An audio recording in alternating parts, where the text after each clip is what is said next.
That's on. That's recording. That's recording. And you're here. Yay. Hello, Lucy Best. Hello, Johnny. How are you? I'm good. How are you? I'm very good. Thanks for joining me on my podcast. Thanks for having me. It's a great joy to have you here. Last time we worked together was in a small little theatre in Hurstbridge. Hurstbridge, Warrandyte, Hurstbridge, yeah. Mushroom territory. It's gorgeous there. It is. It's absolutely gorgeous. They had no microphone. It was a small group of about 20, 30. And they're all hippies. All hippies. The right crowd to talk to about mushrooms and Yes.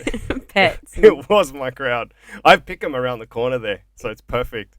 I think they knew the exact spot you were referring to. Yeah, as well. probably.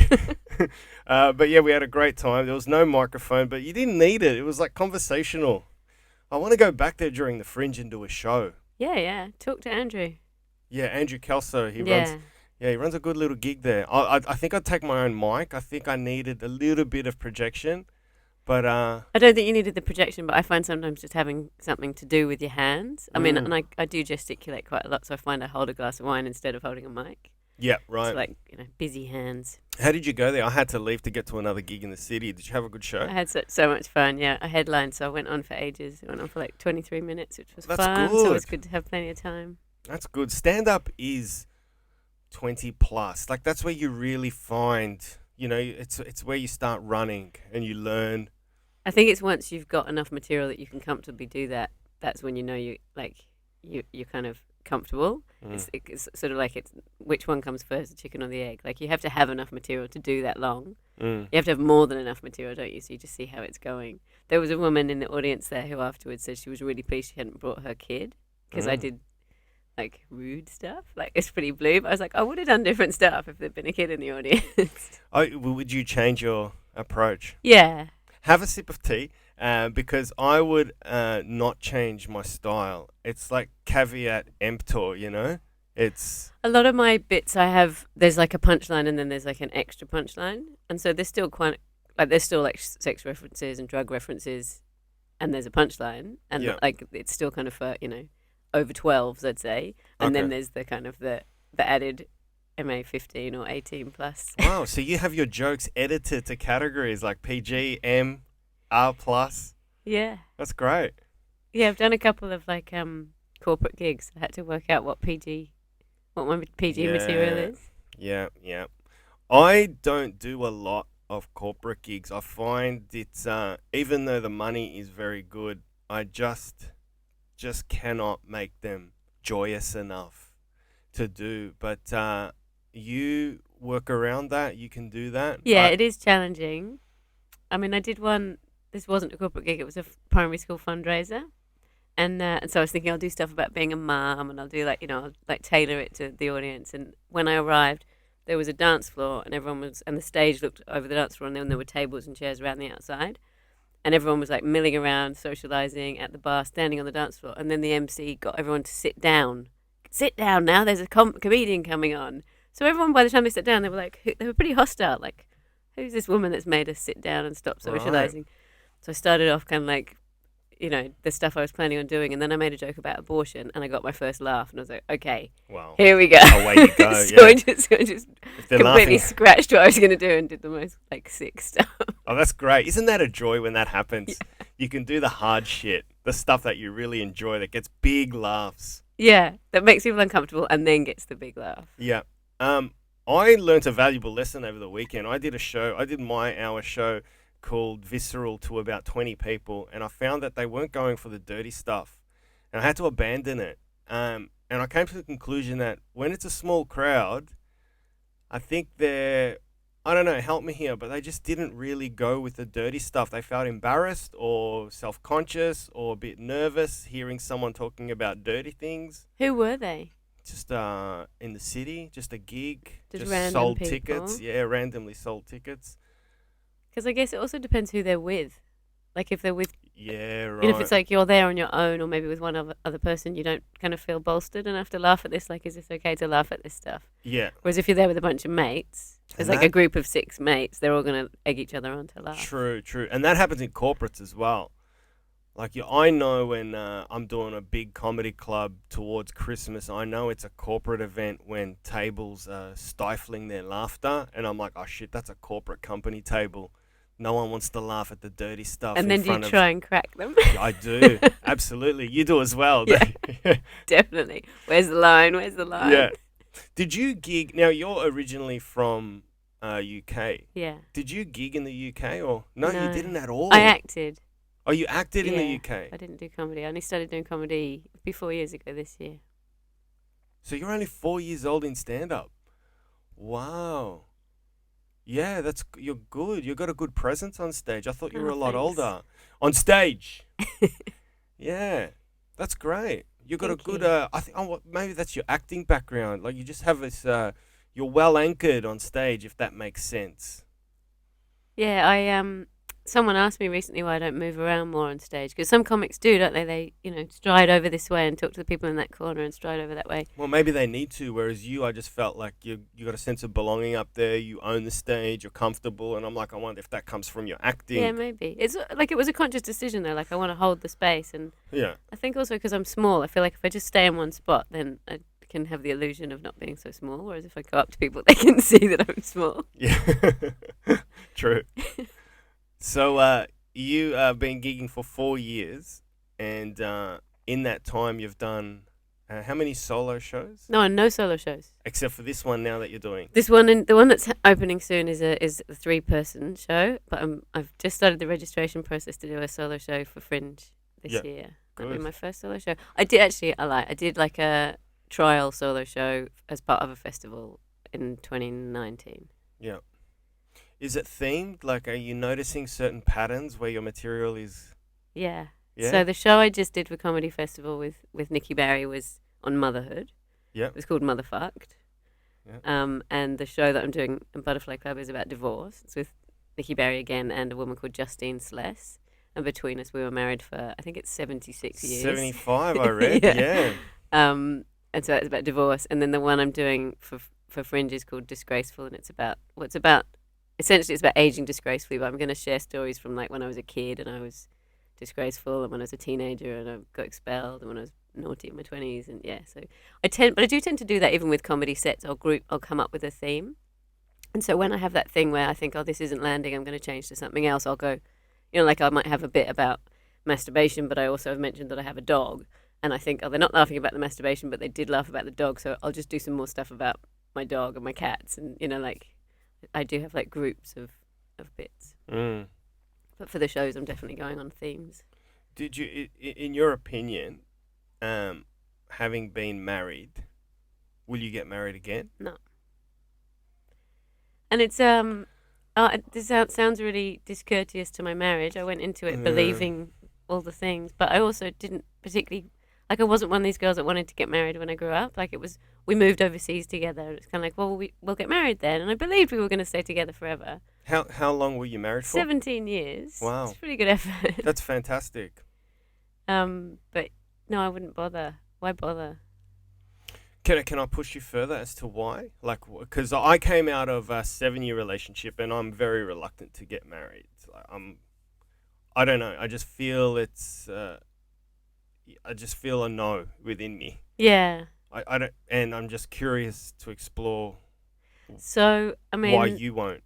If I want to make a joke about it, I'd say it's too expensive to get divorced again. Mm. But that is a part of it. Like the uncoupling of a relationship is hard enough without the complication of like The it being a legalities. divorce and the legal stuff. And Yeah. and as a woman, like I always went by Lucy Best. I always continued using my name, obviously because it's a great name.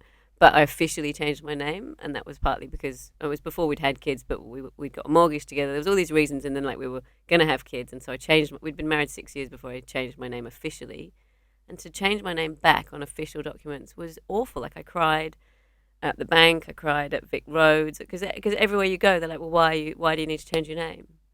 And you have to tell the story to these strangers, and it's just like so that. But obviously, that's a choice. I mean, if anyone I knew was getting married, I'd say don't change your name. Mm. Or both change your name, because men don't have to deal with all that admin. Yeah, and I mean, we had kids, so I think even if we hadn't been married, there'd be a lot of legal stuff to get through, but it just felt so much more complicated and more painful to get through being a legal document and we'd got married in England and then we'd lived overseas before we came to Australia, and so there was all this like dealing with the paperwork and finding old passports and having to dredge up all this stuff like to prove your paper history of who you are and who you were and what your marriage was. And it's like, it's hard enough just to go, this thing that I once thought was going to last forever is done without having to talk to lawyers and bureaucracy. And so it's the bullshit. It's the bullshit. Yeah. Because you're with a partner now. Like, you're very happy. Like, I've seen him at gigs. He's always smiling. Yeah, but that's pretty recent. We met in lockdown. Oh, that's great. Yeah. How'd you meet in lockdown? Dating apps? Through Facebook. Nice. Someone set up a Facebook group called Date on Zoom Find My Muse, and it was for artists, single artists. And we were both on the group, and then he friend requested me, and then we went for a walk. And within your 5Ks? It was 4 days before the 5K rule came in. Nice, just got in. And then it was like, okay, there's a new rule. Are we going to be intimate partners? Yes, yeah. So they interesting lockdown way fast to tracked you. introduce. Yeah, basically. Hurry up, guys! You got to be intimate. 4 days to go. It. Oh, that's great. Yeah, and we've talked about it. Like he's been married before as well, and he said, do I think that if we hadn't have been married before, we'd talk about it? And I was like, well, yeah, we probably would, because there is that, it's going to be forever, but it just feels like an unnecessary amount of admin to bother with the whole wedding bit. Yeah, it's like the Disney romantic bubble has burst, and you're left with the reality of the situation. Getting married is all of that rigmarole you just mentioned before in the pulling out of a marriage. So why bother? Yeah. And it doesn't change the fact that you're connected spiritually and emotionally with someone and invested in their, in the relationship. So what's the bother? Yeah. And I think maybe some people like the wedding, but you could have a party just to celebrate. In fact, I have a friend in England who did that. They had a... Yeah, I've heard that's a growing thing. It's a party without an actual marriage. It's just a celebration. Yeah. So your friend had one as well? Yeah. My friend Paul. They had the catering, they did the speeches, they did the whole thing. Yeah, why not? So you've got 2 kids. One's a 15-year-old boy. 15-year-old boy and a 13-year-old non-binary person. Non-binary. All right. How does that, like, I don't get that. So how does that, what do you... So when they were like 7 or 8, like they were still pretty young, they met someone who was trans and said, I think I might be trans. And I said, oh, well, I don't think you are. Like, I think if you're trans, you feel like you're trapped in the wrong body. Like, from what I read and understood and had heard from trans people I knew, it's pretty torturous to feel like this is the wrong body, this doesn't fit with how I see myself in my mind. And we talked about it for a while, and then my older kid went to high school and joined the Standout Club, which is like the -18 who do work with LGBTQIA plus youth. It's their thing that they facilitate in high schools. And so he came back with all this vocabulary around gender fluidity and non-binary and transgender and what does it all mean. And eventually Lamb came up with that they decided they were non-binary. So they don't particularly think that they're a boy or a girl, and they're just them. And they really are. They're one of the most unique individual people you're ever going to meet. They're just, they've got all sorts of other things, like they're on the autism spectrum and they're diagnosed ADHD and they're like a maths genius and oh wow, just and incredibly artistic. Like was drawing, like drawing hands is one of the hardest things you can draw. They could draw like amazing hands from the age of about 11. I didn't know that. Yeah. So the anatomy of a hand is very really difficult to draw. Yeah. Right. So they've always just been really unique. So it's kind of like, oh, here's just another way that you don't fit with the rules that society makes and the binary that society is trying to inflict on. So I really respect it. It has been a bit of a challenge. It's been a bit of a challenge for like older family members getting their head around the language, saying they and them. The they and them. Yeah, exactly. Yeah. Because I'm sure they're trying, but it's just we're a product of our vocabulary in this generation. Yeah. So a lot of times we say, hey guys, we're also inclusive of girls, but it's just guys. You just spit it out.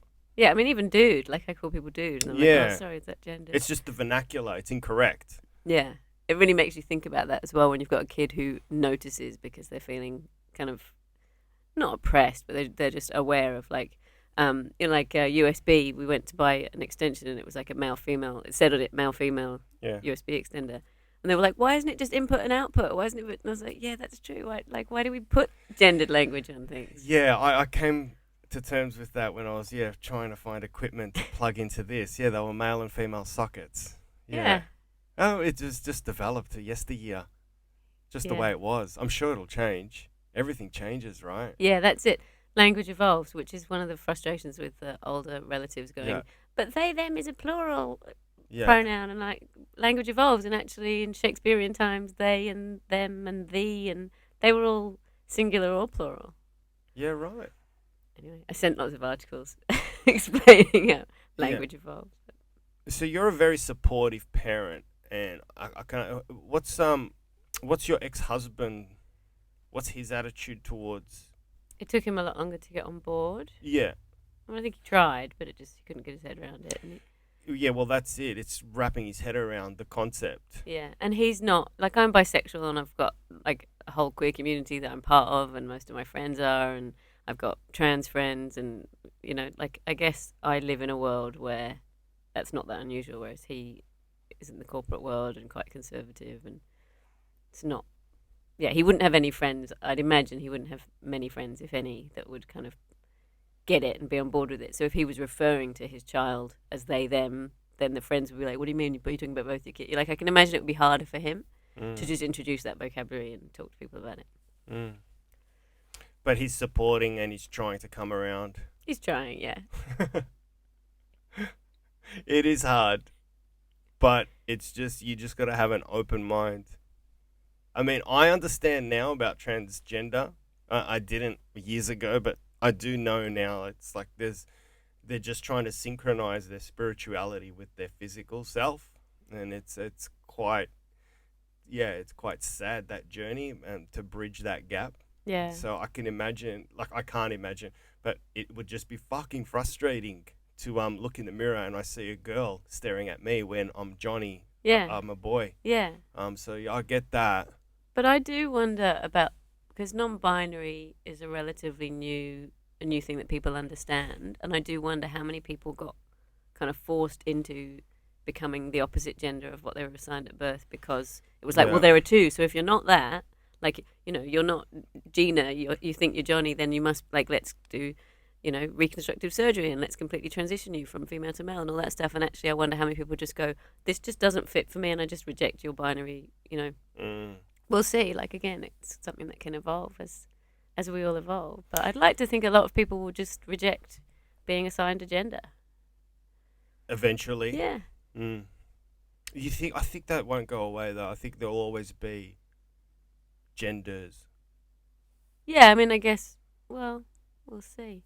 Like I was thinking about when I was a kid, I was a tomboy, and my brother, who's 3 years older than me, he was really into like his appearance, and he wore like cover up, and we couldn't walk past a shop without him adjusting his hair in the window, whereas I was the one like trying to climb things and Mm. up a tree and falling and always hurting myself and stuff. And it was this whole like Lucy's a tomboy and Pete's effeminate, and yeah, wouldn't it be nice if no one had even bothered? Like we were just being ourselves, and no one would have needed to put labels on that.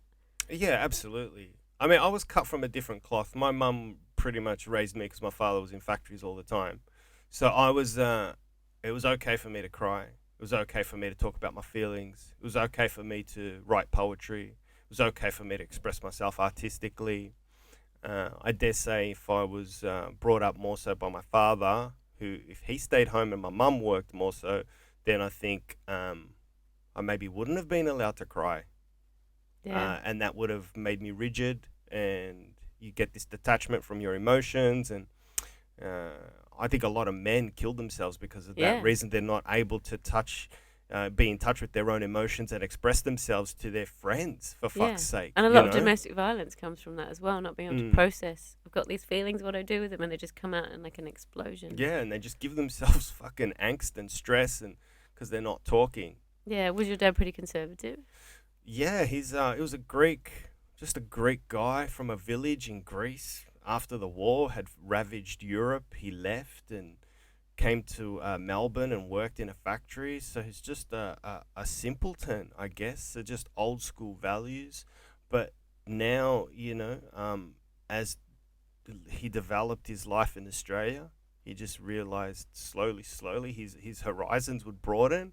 Um, but I'm very different to my father, very, very different. Like it's fine for me to not get married and cry and write poetry and express myself to how I feel to a girl and so forth. I don't bottle it up, because bottling it up gives you heart disease and you just end up Yeah. fucking dying. Yeah. So do you think he's softened as he got older? Yeah, he has, because he's got grandchildren now. I was going to say, so many people of our generation, I reckon, observe their dads being much more engaged with their kids, like as a grandfather, than they were with us when we were kids. And I'm sure it's partly because they've got more time because Yeah. they've worked, but I'm sure it's also because they've softened emotionally. Like they've been through a lot, and they've kind of gone, they've mellowed and gone, oh yeah, I can like let this kid sit on my lap and cuddle me and not feel like I'm being too soft, and we have to go and kick a footy or dig Yeah. something. Or Were you like that with your parents growing up? Were you connected to your parents like that, or was it a different childhood, detached or close, or so I Disney? think the short answer is I was close. Well, definitely not Disney. So I had two households. My parents had separated by the time I was 1.5. One and a half. My mum moved over here to Australia, so I came and visited. Me and my brother used to come and visit, and my mum had remarried, so she left because she hooked up with an Aussie guy, and he had a kid, and then his kid got brought back here, and so they followed, and we would come out. So we had two families, and we were mostly with my dad and my stepmom. My dad worked a lot, but we had like uncles and aunts. Like we had we had cousins the same age as us, and we had like a village. I always say I was raised by a village, and when like I'm close to all my family, but I said to my dad, oh, it was a few years ago now, but I said to my dad, thanks for raising me. Like I think it was after I'd had kids, and I was reflecting on I've learned so much about parenting from you, and he said, I can't take any credit for it. I didn't do much. And I was like, well, you provided the village. Like, you chose the people who did do it. So, yeah, he wasn't kind of... I remember once I wanted to talk to him about my allowance, and he's got his diary out. I was like, Dad, I need to talk to you about, like, I need more than £10 a month, pocket money, whatever it was. And he got his diary out and made an appointment with me. And at the time, I thought, like, what the fuck? I have to make an appointment to speak to my own dad. But now I realise what he was doing was saying, this is important. I'll make time for it. Right. Because he never had any time. And Yeah, right. So he wasn't cold. His dad was very cold. He was affectionate and loving, but he was busy. Yeah. But he had, he's a bit of a hippie and lots of good people around that we were palmed off to in a good way. Yeah. It's very important. Having a good childhood is so fucking fundamental. Like, I remember my dad in an apron getting teased by his friends in the kitchen when I was a kid. And when his friends left, my dad said, it's perfectly okay to wear an apron and help out your mum when she's working.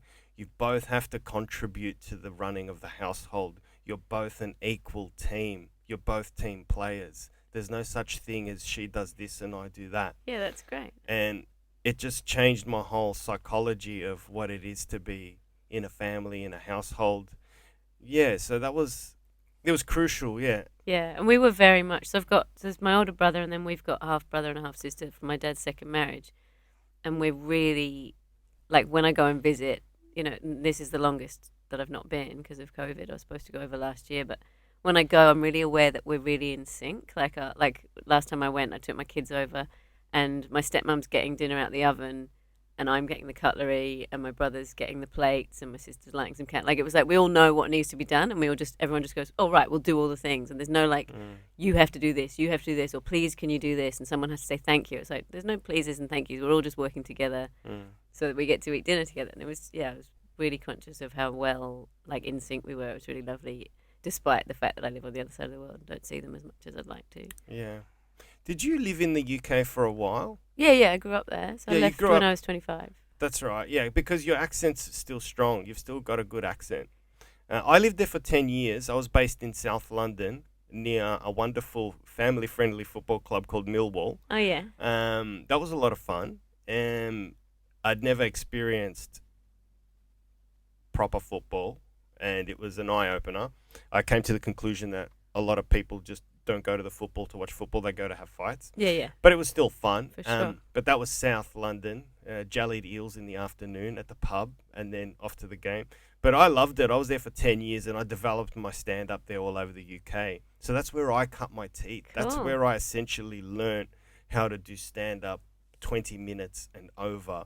And I found it a wonderful place. I found it the variety of cultures coexisting was not cultures, just classes of people. So like I would go to West London, the West Country, and it's all county cricket clubs and very proper people. Then I'd go north to Birmingham, and it was just rough as guts, and you'd have to like drop down and like deal with hecklers and all this. And they were only like 60, 70 kilometers apart. Yeah, yeah. It was bizarre. And the accents, you can go 5 miles and people talk completely differently. So strange. Like if that was here, people in Perth, you wouldn't be able to understand them. Yeah. That's how far away it is. But yeah, the accent was just brutal. So different. You did no stand up in the UK? So I did, last time I visited, I did a gig Yeah. there, but I didn't, I wasn't part of when I was living there. Yeah, last time I visited, I did a gig in Kensington. And yeah, and they said, come back. And I was like, I'm here for 10 days. I'm visiting from Australia. Did you like it? Yeah, it was really fun. Yeah. Kensington's a lovely area. So was it just an open mic? Was it It was a in promo? a pub. It was Good crowd? yeah, it was a good crowd. It wasn't a paid gig, but it was curated. It was a curated lineup. Yeah, that's good. That's good. Yeah, because the open mics there are brutal. The curated gigs are pleasurable. Have you done gigs in America? Yeah, I gigged in New York. And you have to pay to go to it? Yeah, they had 4:30 sign-ups in the afternoon, and you'd pay like $5 or $10 to get on stage, and you would do. I remember doing that for about a month, and I did that for a month, and then got promoted to a Monday night audition, and then from the Monday night audition, they'd pick a few of us, and you'd go through to like a Friday night 5-minute spot that you had to. So how long were you in New York? About 6 months. Wow. I was deciding whether to stay in New York or go to London, and I came back from New York, and I realized it was a class system. It's the haves and have-nots. If you're famous, you can walk right into the clubs. If not, it's going to be really difficult. Whereas then I bumped into a comedian called Brendan Burns. Yeah, I've heard of him. And he was based in the UK, and he said that they reward just talent. You don't have to be famous in the UK. So I tried going to the UK, and then I did a series of gigs there, open spots. And yeah, and I progressed comfortably without having to go back and, you've got, you're not famous enough. And so it was an easy experience. Yeah. And I felt just a better connection with UK audiences. I don't know what it is. Maybe it's Summer Bay or Neighbours, but just this like cultural exchange, like first cousins. Yeah, yeah. It just felt similar. That's the good. Humor, it just resonated, felt more comfortable. I think New York felt a little bit more alien, or maybe I was just scared of it because it was so different. And how come you were able to live in London for 10 years? Have you got Greek passport. Yeah, right. Yeah. So I was Because of the EU. Yeah, I was Oh. Yanni. Yeah, no more. Yanni Katsoulis with the Greek flag, and yeah, there was a warning saying don't stay in Greece longer than 3 months or you'll have to go to the military. I was like, fuck, I do not want to be on a Turkish Wow. border somewhere aiming a gun at the Turks. Like, that would be frightening. So yeah, so I enjoyed it. I loved it, but there's nothing like gigging here in Melbourne. There's just so many comics in Melbourne, though. I feel like per capita, we've got the most comics of anywhere in the whole world. There's so many comics fucking everywhere now. I've been going for 19 years. When I started, I remember telling people I was a comedian, and it was always, oh, wow. Now you tell people you're a comedian, you're like, oh, yeah, I did that once. Or, oh, my sister does cousin, that. yeah. My cousin does that. It's part of, it's just another hobby now. And I think everyone, it's easy to do. So people which is good for us because it means there's more gigs, right? But there's It a lot also of means shit there's a lot of gigs. shit people, so we Yeah. stand out better. Mm. Exactly. If you want to try some new material, go and do an open mic with a bunch of people who are mostly not going to be very good, and everyone goes, "Oh my god, he's amazing!" Yeah. Have you done any like horrible rooms, like horrific situations? The only reason I say that is I'm setting up to. It just came into my head now.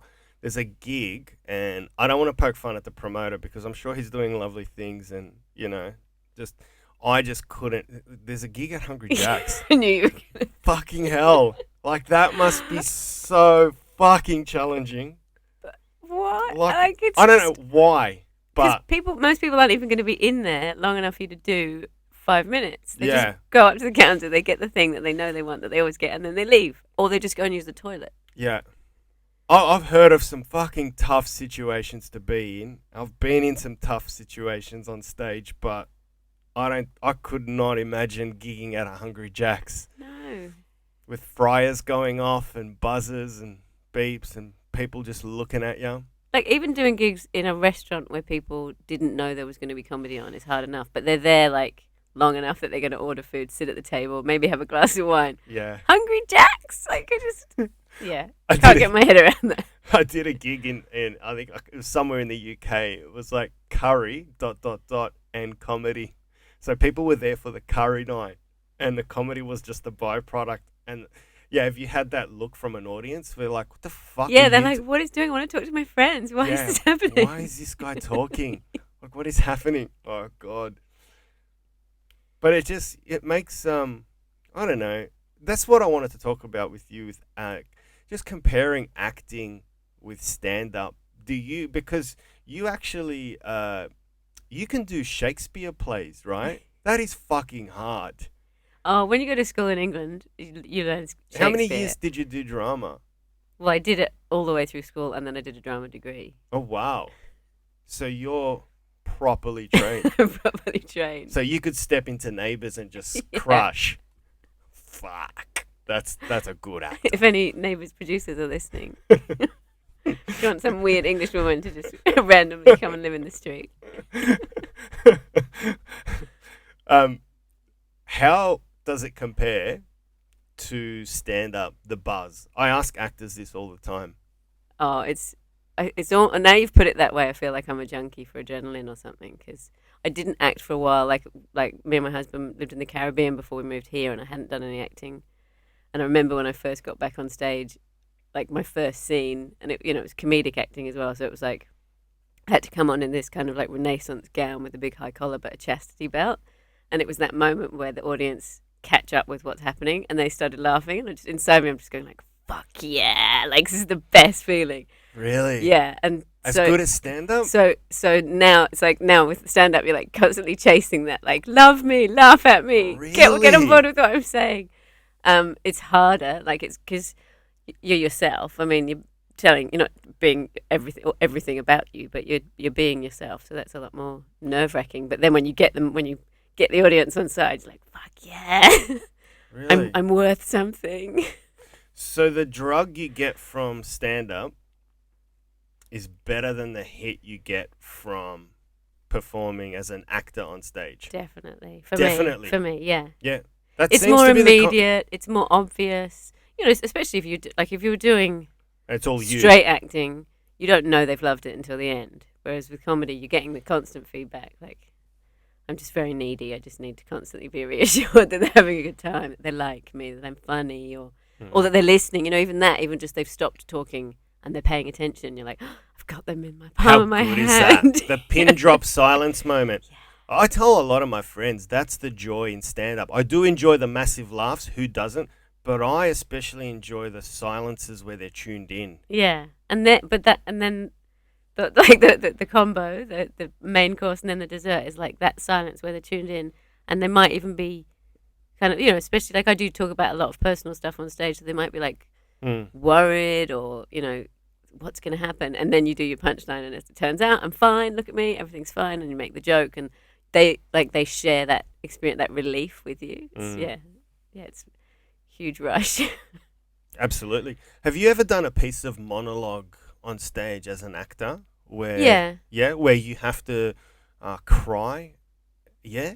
Yeah, years ago. Years ago. Can you turn it on? Like, how hard is it to get to that stage where...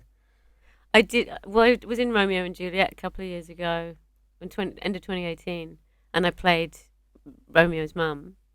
So it was, there's the whole scene at the end, the funeral scene. I was crying on stage, and I remember when it started, I'm like, oh, look at me, I'm crying. Really? So, there's this voice in your head detached from... Yeah, well, friends your said, how do you performance cry? self. And I was like, I just think, oh my God, my son's dead. Is that called method acting? Well, it's not, because I wasn't thinking, Jude, my son is dead. I was just thinking, this is how would you feel if your son died? You know, like maybe just being a very empathetic person. Like I just, you know, if you were going through something tough, I'd think, oh no, how would I feel if I was going through that? And I guess you just ramp it up enough on stage. Is it emotionally draining after a monologue like that where you have to cry? Like you can't just like, woohoo, fucking nailed it, high five. And is it just like, oh, I need time to just like find me again?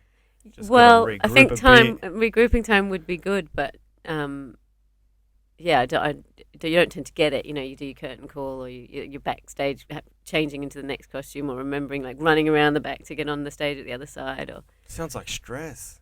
yeah, but it's fun. Yeah. And it's one of the things that's really fun about it is being part of a cast and crew. Like you're part of a team, and you're all friends during the course of the run. It's less Whereas lonely with comedy, than you're stand-up. on your own. Yeah. Yeah. And the other thing is, with comedy, well, when I first started doing comedy, I remember saying to someone, like, I had a friend who was an actress who's the same height as me, same kind of size as me, and also English. We were in a play together here in Melbourne. And I was like, oh, we're in a play together, so we're best friends, but we're in the play together. But going forward, we're going to be going for the same roles.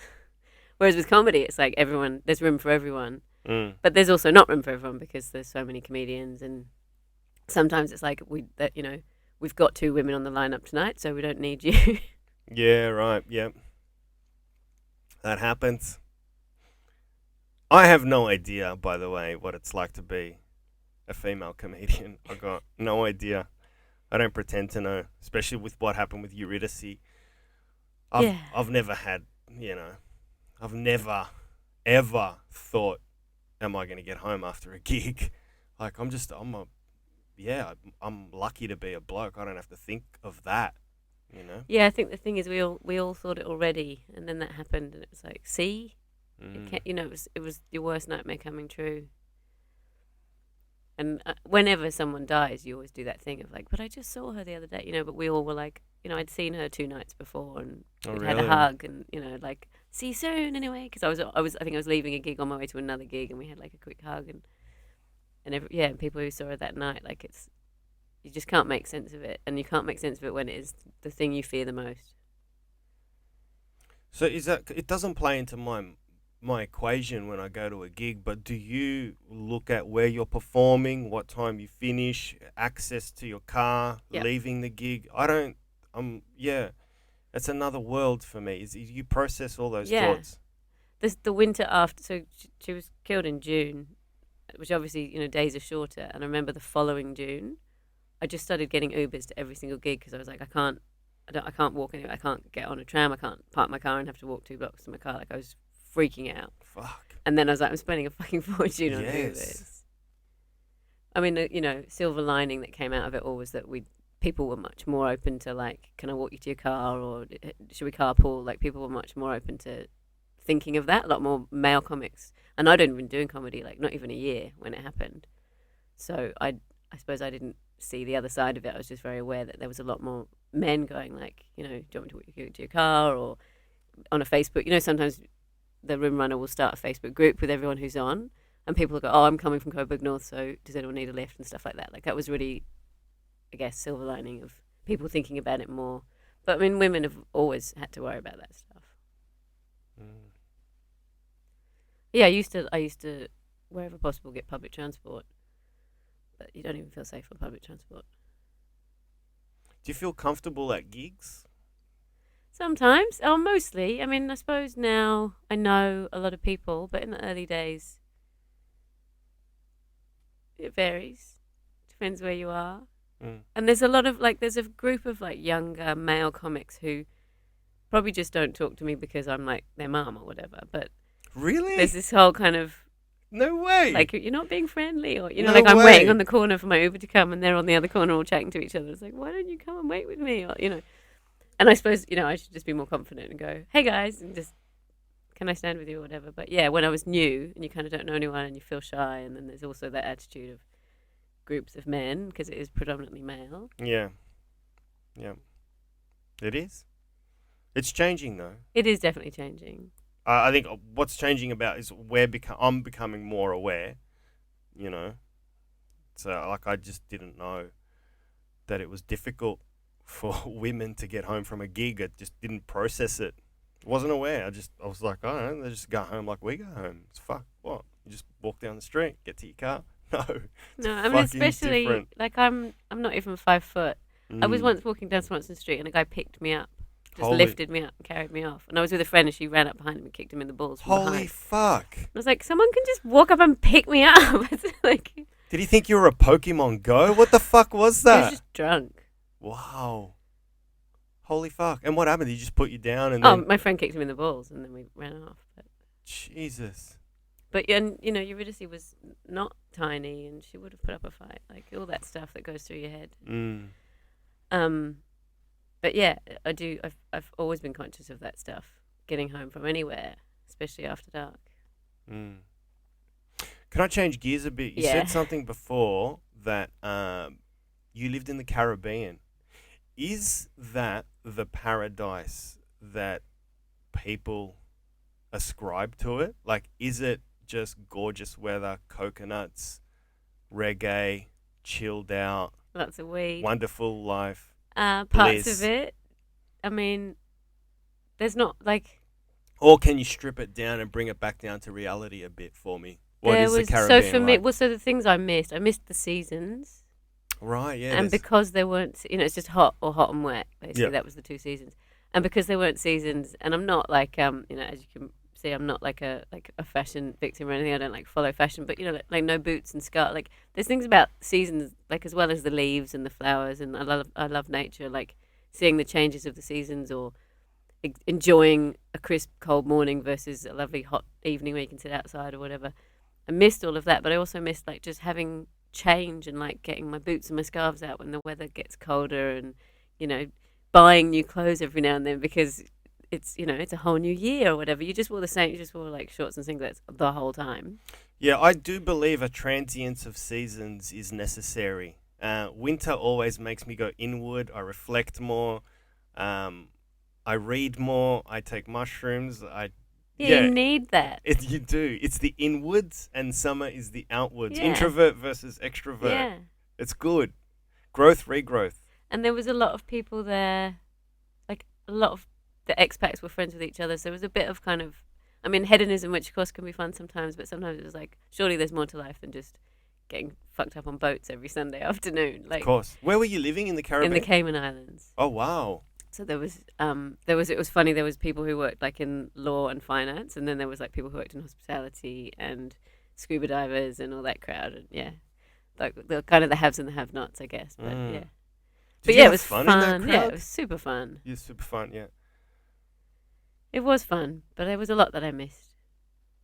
Yeah, like when we first came back here, we got here in October, and then it wasn't a particularly hot summer, and then like autumn came around. I guess I was acclimatized to hot weather, so I didn't think much about the summer. And then autumn came around, I was like, "Yay, autumn!" Yeah, right.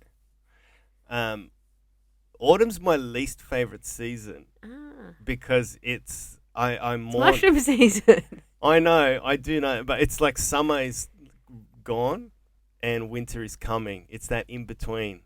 I love autumn and spring. The transitions, I love the change. Yeah. All the colours, and It that is really good. like sometimes that like, I mean, even if you haven't done mushrooms, like a yellow, like a tree that's the leaves have gone yellow is really like glowy. Yes. Like Yeah. it's quite trippy. All that. It is. It is. I wanted to talk about the weed you gave me once at a gig. You gave me you had a vapor machine, and you gave me, was that weed homegrown? Yeah. Wow, it was so different. It was mellow and giggly. It wasn't sledgehammer hydroponic THC, which just crushed my head. It was so good. Yeah, we can't talk about that. No? Well, yeah, no. Can we? Do you normally talk about that stuff?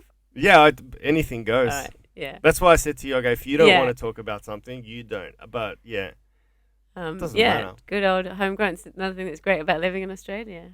It's conducive to growing your own. And you process it and you can vape it. Is there a process? What's the process to get So it it's a to dry vape, which means it's a herb vape. So you can put herbs in it. You don't have to use an oil or anything. All right. Mm. And when they sell it to you, it's like, so you can smoke lavender and rosemary. Right. Or marijuana. Yeah, Who's going to smoke lavender? I Why would you know. smoke lavender? Smoke some chamomile tea. Fucking hell. Just want to flush my toilet with lavender in the air. That's about it. Jeez. Yeah. So, and it's better for your lungs, allegedly. Yeah, they don't know yet. They don't know, but thus far, it's a thumbs up to vaping. Yeah. What do you reckon about eating it? Yeah, I enjoy eating it. I don't do it too much anymore. I used to do it a lot. Now I do it a couple of times a year. Only because I got just it ran me down too much. I just ended up like too lazy. So now if I do it, I like to eat it. It's more on the body, isn't it? Yeah, yeah. And if I have a joint, I'll have a couple of drags. Like what you gave me was perfect because I went on stage straight after and started ad-libbing and riffing. Yeah, it I was had great. a lot of fun. It was great. Had the perfect amount because anything too much more than what I had, I go inward and sentences start to race away from my editing department and I can't sync them up to get them out. My tongue just gives up and says, I'm out. And then shit comes out. Can you gig before? Can you smoke a joint and gig? Yeah. I think some of my best gigs I've been high. Really? Which is bad. Is there a level of high? Like, for example, to give you, to relate it to alcohol, half a beer, I'm good. 3-4 beers, I'm slurring. Is there a limit with marijuana for you? Yeah, probably. Optimum. I think I just know. Like, I'd just be hesitant. Like, if I was smoking some, didn't know how strong it was. I'd like you say, just have a couple of drags and see how you go. Suss it out. Yeah, but I did a gig at a festival in 2019, and for some reason I decided it'd be a really good idea to drop a pill before I went on stage. Well, like MDMA. Yeah. Oh, fuck. And literally like the stage manager came, like the guy who was running the gig came to tell me that, like, okay, you ready? And I had that like, I need a shit. Like, and it's hit. And I'm like, just give me 2 minutes. And then like, I ran to a Portaloo. Didn't need to shit. Came back, got on stage, and was like, oh, fuck. And I just told the audience. And they were, it was a festival, so they didn't give a shit. And then I was fine. And I've watched the video of it, and I'm like, I can't believe, like, why did I think that was a good idea? Why? Exactly. But it worked out okay. So it worked. Like, but you got your punchlines out. Yeah. Wow. Credit to you. And I think what it did was in those moments, like sometimes I'll finish a punchline and I won't get the reaction I expected. So then I'm kind of like, oh shit, what was I going to do next? Or people will laugh more than I thought they would, and then I have to like wait. And then I'm like, oh, hang on, what was I doing? And I could almost like see myself doing that, but that worked as well. It was like, because it let the audience go, like they'd be like, haha, that was funny. And then they'd look at my face and be like, oh, this is like, this is even funnier, because she's kind of going, what? Wow, I just cannot do that. I would not be able to take a pill and talk. I would chew and just look around. But I feel like there's a danger of me going, well, that worked. I was really funny. And then I'm just going to become one of those terrible, like, drug addict comedians who, like, and it was such a shame. She had so much potential. And then she just kept getting high. But she got 5 amazing albums. Yeah. I'm going to be Robbie Williams. Yeah. Robin Williams, not Robbie Williams. Yeah, Robin. No. So you've got a show coming up at the Butterfly Club. I've got to try and get this podcast out before then, like so 2 people weeks, can come and see you. Yeah. So it's at the Butterfly Club, right? Yeah. It starts on the 31st of June, 31st of May, runs to the 5th of June. Yep. And it's called Unbridled, and it's about it's a celebration of what happens after divorce. So it's like acknowledging that the whole process is horrible and no one gets married. Every day gets better. But when you're out the other side, yeah, it's good. 17 years. 17 years, nearly 20. It was a week shy of us being together 20 years when I kicked him out. Well, you kicked him out. Well, I mean, he wanted to go, he just wouldn't leave. Oh fuck. He'd left in all senses other than physically. So when you're married for 17 years, how many of those years were awesome? And if you could go back in time and end it, when would you have ended it? Like year 12? Year 11? I don't know if you did that with the 7-year relationship. I started doing this, like I would be working on percentages.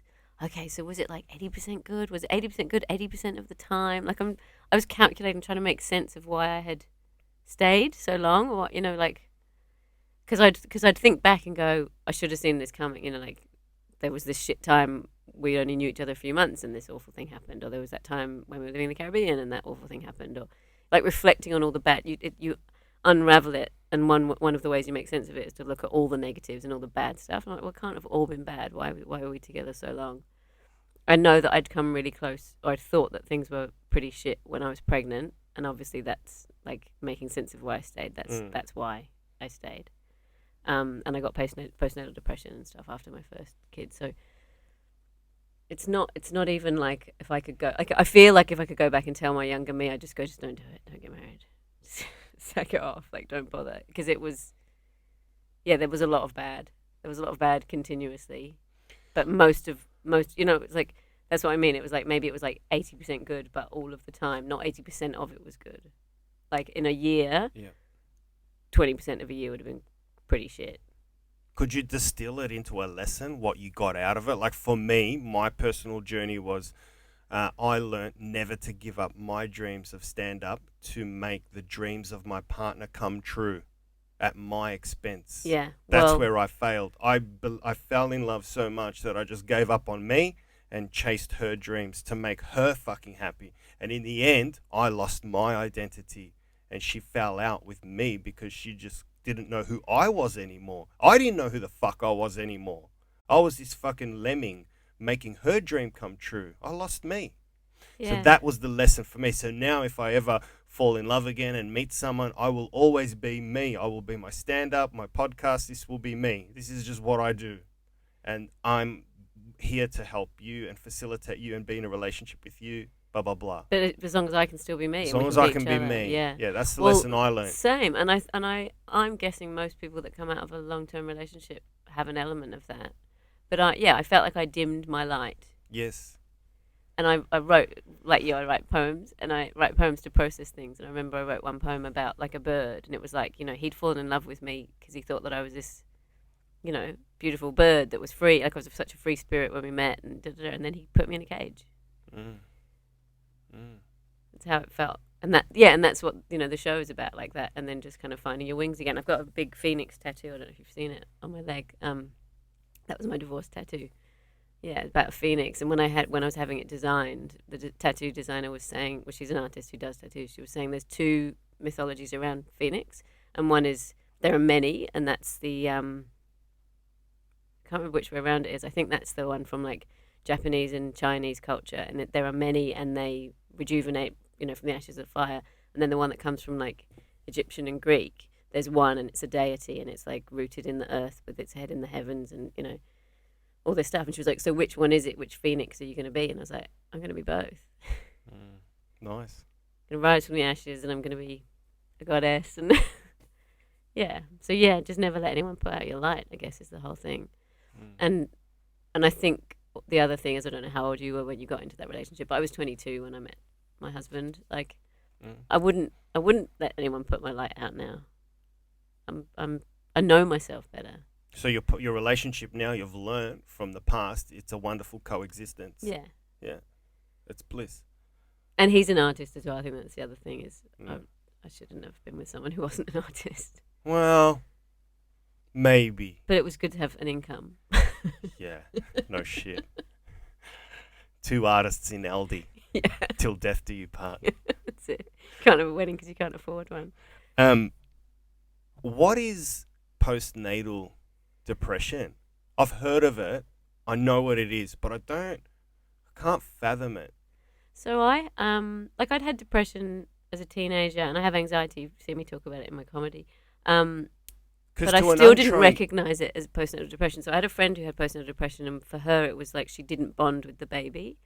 And she once described to me that she had this moment where she was pressed up against the wall looking at the baby. The baby was in the cot, and she's pressed up against the wall just like, what the fuck do I do? Like, whereas for me, I was the opposite. I was like so completely absorbed in my baby, and I was terrified of the whole world, and I couldn't sleep, and I just had to watch him breathe because I thought he was going to die. Like, so I think it was for me, it was probably so you can go my both anxiety ways. Fed it.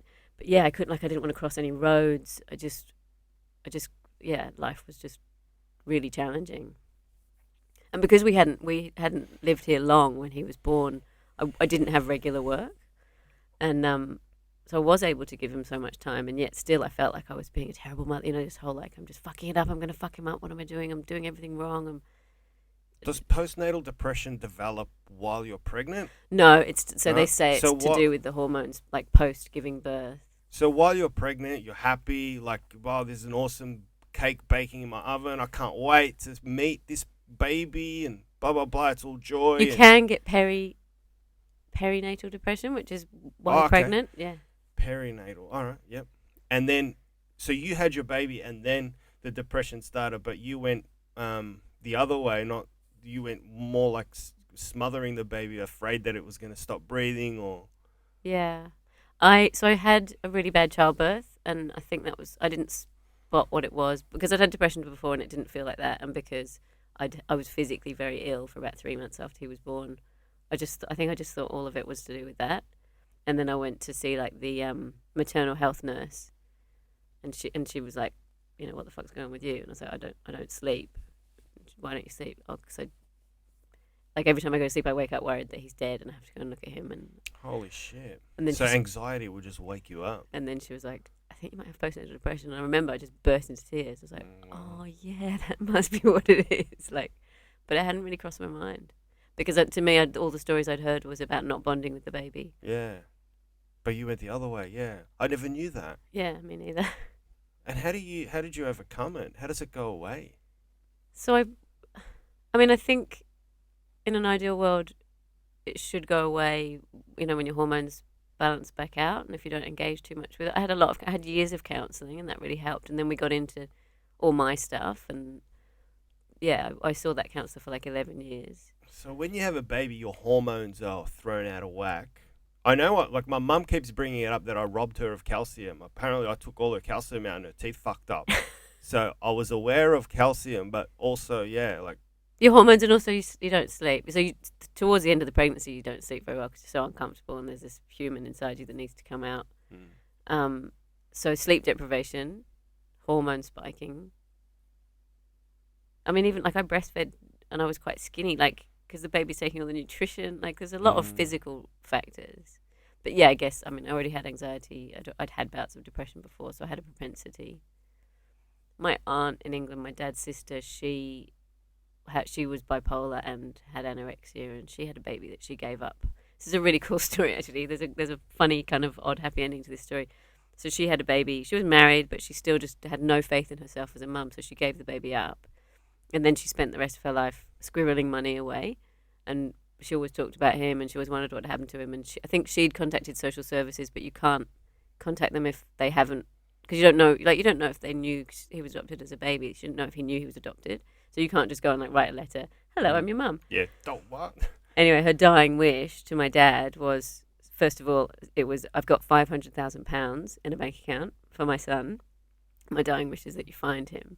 So my dad hired a private detective and found my cousin and gave him this massive windfall. And as I said, like I've got all these cousins. We've got like this big, warm, lovely family, kind of, like posh, fairly hippie family. And he'd grown up in this tiny family. He had a sister. I think they were both adopted, just the mum and the dad and the sister, in somewhere like Milton Keynes. They all still lived within 5 miles of each other, and he worked at the same factory his dad worked at. I think like it was all just such a different contrast. And one of my cousins was like, he's gonna, we're gonna welcome him into the fold, and it's gonna be amazing. She had this like fairy tale idea. Anyway, he bought a Lamborghini and crashed it. He was fine, but it was like, oh man, we thought you were gonna like buy a house and want to be in our family. Oh fucking hell, that's hilarious. He bought a Lambo and crashed it. Fuck, what a goose. I know. But, he'd had a happy life. He was fine. He just had a win. For him, it was just like, oh, cool, £500,000. And I feel for the mum because every deposit she made was not just monetary, but a thought of depositing love. A thought to that child going, I fucking love you. I don't know where you are, but I'm nesting something for you. And it's so sad. And she lived such a humble life. Like, it's really heartbreaking because she lived in this little bungalow. And fuck. Anyway, but it is kind of, I think it's a good story. It's a great story. I hope he just had a really good go of the Lambo before he crashed it. drove to Germany and went down the whatever it's called, where you're allowed to drive. Autobahn, Yeah, is that where you went? I don't Yeah. know. I'd hope so. Yeah, over 300, just fuck. Yeah, not somewhere in a roundabout in Piccadilly Circus at 40. Leeds Ring Road. Yeah. Oh, fuck. We have to wrap this up, but one more time, give a plug your show. It's at the Butterfly Club and it starts 31 May. Yep, it's called Unbridled.